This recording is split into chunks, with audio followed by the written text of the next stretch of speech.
of rejoicing. Amen.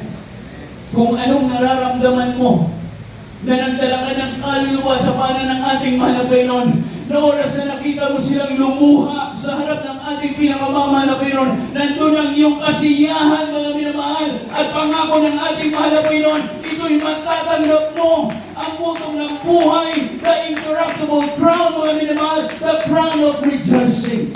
Amen. Yan ang pangako ng ating mahal na Panginoon. At sabi, mga minamahal, na it is appointed to man once to die, after which the judgment. Can you basahin natin? Hebrews chapter 9, verse 27. Ito po sa ulat ng Hebrew, Kabanata 9, Talata 7, po ang sinasabi. At kung paano itinagda sa mga tao ang mamatay na minsan, at pagkatapos ito ay ang pag-uong. Amen. Ibig sabihin, mga minamahal, bawat segundo, bawat pagpintig ng iyong puso, mga minamahal, ay hawak ng mahal na Panginoon. Your life and your death is in the hands of God. Nasa kamay ng ating mahal na Panginoon. Kaya i-priority natin ang ating paglilingkod, mga minamahal. Seek ye first the kingdom of God and His righteousness, and all these things shall be added unto you. Huwag mong isipin ang bukas na wala kang kakainin. Ang sabi ng mahal na Panginoon, kung ang mga ibon sa parang may kanyang pinapakain, hindi ka pababayaan ng ating mahal na Panginoon. Huwag ka mag-alinlangan, mga minamahal. Gamitin mo yung resources mo sa pagdala ng kaluluwa. Kaya ang sabi, mga minamahal, kailangan malaman nila ang katotohanan. Ang ating mahal na Panginoong Isus, hindi lang siya nagsalita, mga minamahal, ng palaging comfort sa atin. Ang laging lumalabas sa bibig ng ating mahal na Panginoon is about eternity. Amen. Yung paghahanda mo doon sa buhay na walang hanggan. Amen. Ang ating buhay dito ay temporal lang, is all temporary, mga minamahal. Lahat dito ay nasisira, nabubulok, mga minamahal, doon sa langit. Wala, mga minamahal, na nasisira sapagkat ito'y eternal, habang buhay. Amen. Everybody shout praise the Lord. Kaya sa Biblia, mga minamahal, mababasa natin sa panahon ni Apostol Pedro, mga minamahal, kung paano nila nadala ang mga kaluluwa sa paanan ng ating mahal na Panginoon. Basahin natin Acts chapter 2, verse 37 to 41. Kayo po.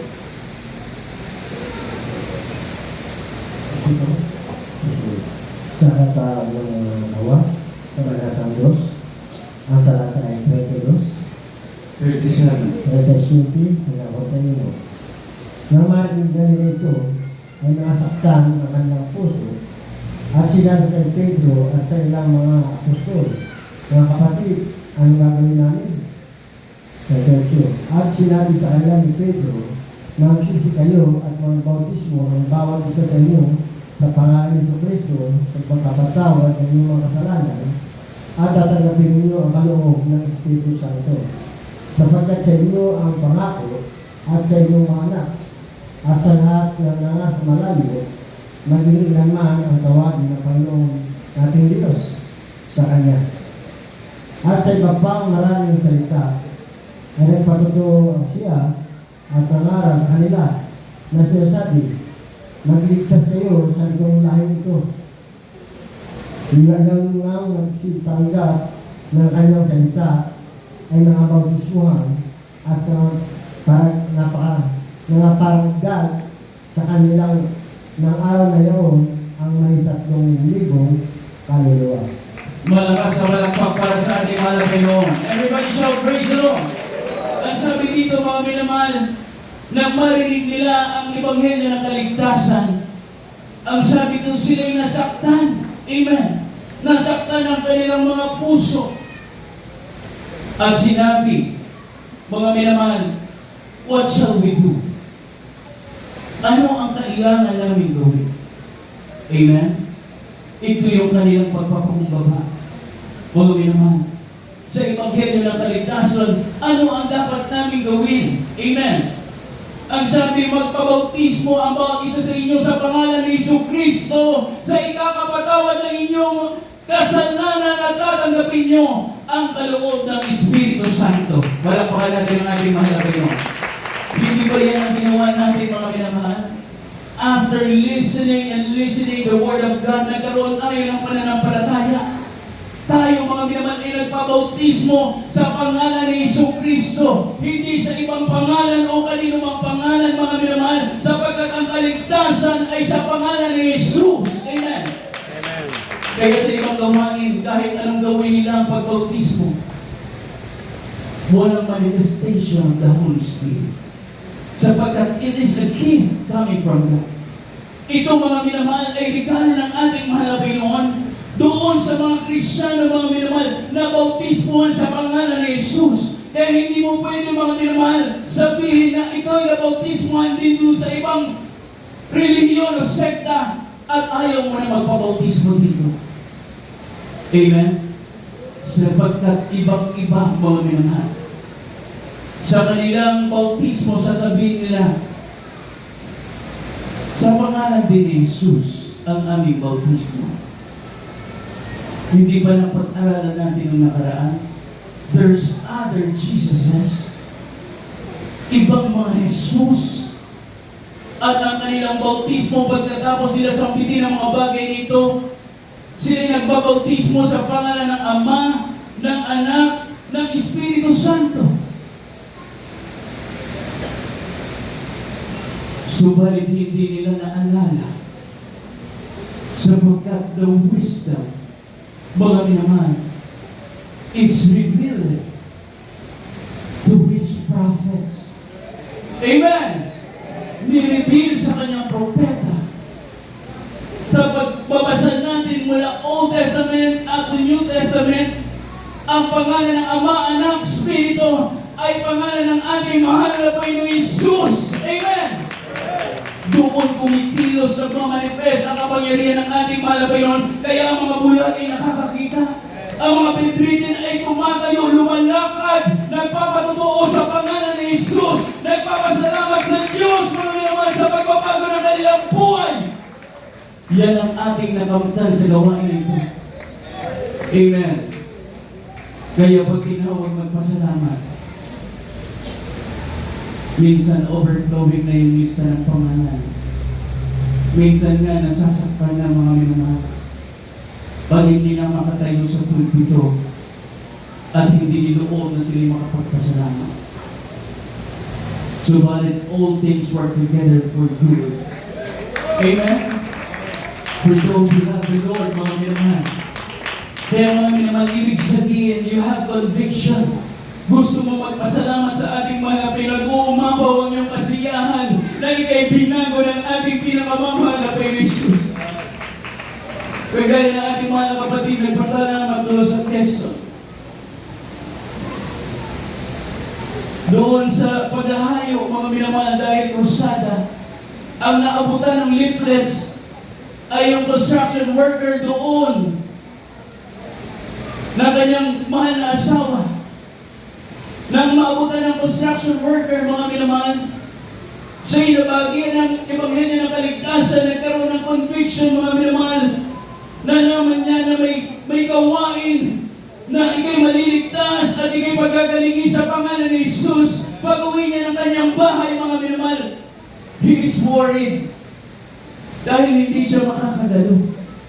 Subalit ang kanyang mahal na asawa na half stroke. Sabi niya, dumalo ka sa gawain na yan. Hindi ako makakasama sa iyo sapagkat ako'y may trabaho. Dumalo ka sa gawain na yan. Ang kanyang mahal na asawa ay sumunod sa kanya. Pagdating doon sa krusada, nagpabautismo sa pangalan ni Jesus, mga minamahal. Nakamtan niya ang kagalingan. Nagpumala sa ating mahal na Panginoon Jesus. Ang kanyang kamay, ang sabi niya, na hindi niya na itataas. At that moment, mga minamahal, na itaas niya sa pasasalamat sa ating mahal na Panginoon. Ang Diyos natin ay Diyos ang himala sa mananagawain na ito. Dapat purihin masalamatan ng ating dakilang. Hindi masasayang ang iyong salita. Hindi masasayang ang iyong paglakad. Hindi masasayang ang iyong pamasahe, mga minamahal. Sasamahan ka ng mahal na Panginoon Jesus. Sa tuwing ibuka mo ang bibig mo, hindi ka magsasalita. Ang Diyos ang magsasalita para sa iyo. Sina'y sasama, tatalog dito mga minamahal.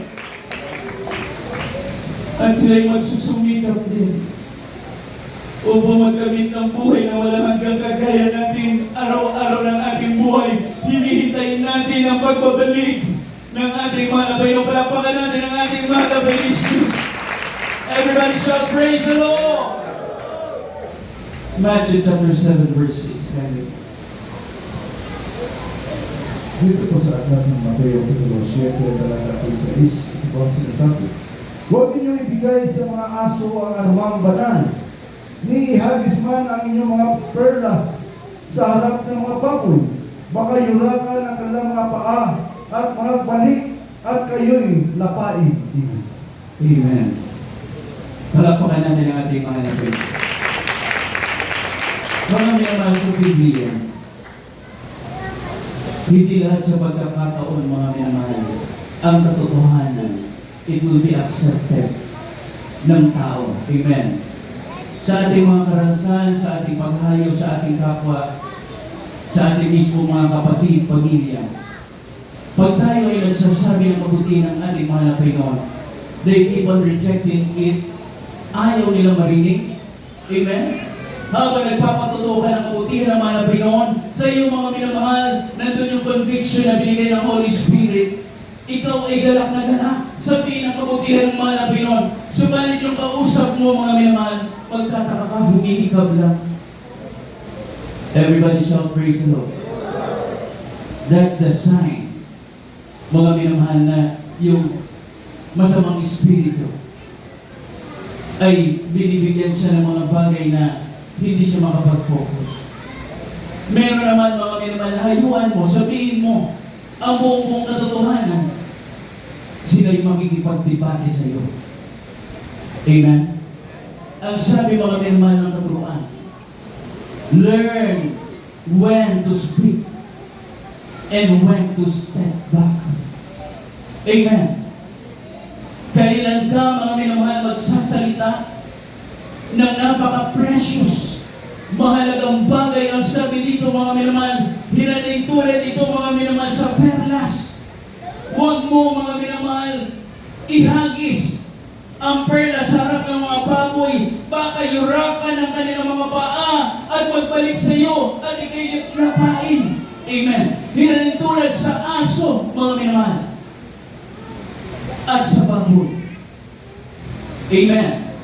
Ibig sabihin, ito yung mga taong hindi nagpapahalaga sa ebanghelyo ng kaligtasan, mga minamahal. Ang gusto nila, habang sinasabi mo ang kabutihan ng ating mahal na Jesus, sasabihin din nila ang kanilang doktrina, mga minamahal. Yuyurakan, mga minamahal, kung anong gospel na yung sasabihin. I-twist nila ang lahat ng mga bagay. It's about time for you to stop, mga minamahal, doon sa specific time na yun. Subalit hindi tinuturo ng Biblia na tumigil ka na. Ikaw ay lilipat sa iba pang mga kaluluwa. Walang makakapigil sa iyo, mga minamahal, sapagkat ikaw ay tunay na Kristyano at disipulo ng ating mahal na Panginoon. You will do the Great Commission. Magpapatuloy ka sa pangangaral kung ayaw nilang tanggapin, mga minamahal. Kagaya nung nag-post pa sa social media, mga minamahal, yung ating leaflets ay inapakan. Anong dapat natin gawin? Hindi tayo makikipagtalo, hindi tayo makikipagdebate, mga minamahal. Sapat na ang pagpapala at himala na binigay sa ating mahal na Panginoon. Amen. Kaya ano sabi ng Biblia, mga minamahal? Doon mismo sa buhay ni Herodes, mga minamahal, ang Diyos mismo ay hindi na nagsalita. Amen. Tinigong na ang bibig ng ating mahal na Panginoon Jesus. Lucas, Kapitulo 20, versikulo 8 hanggang 9.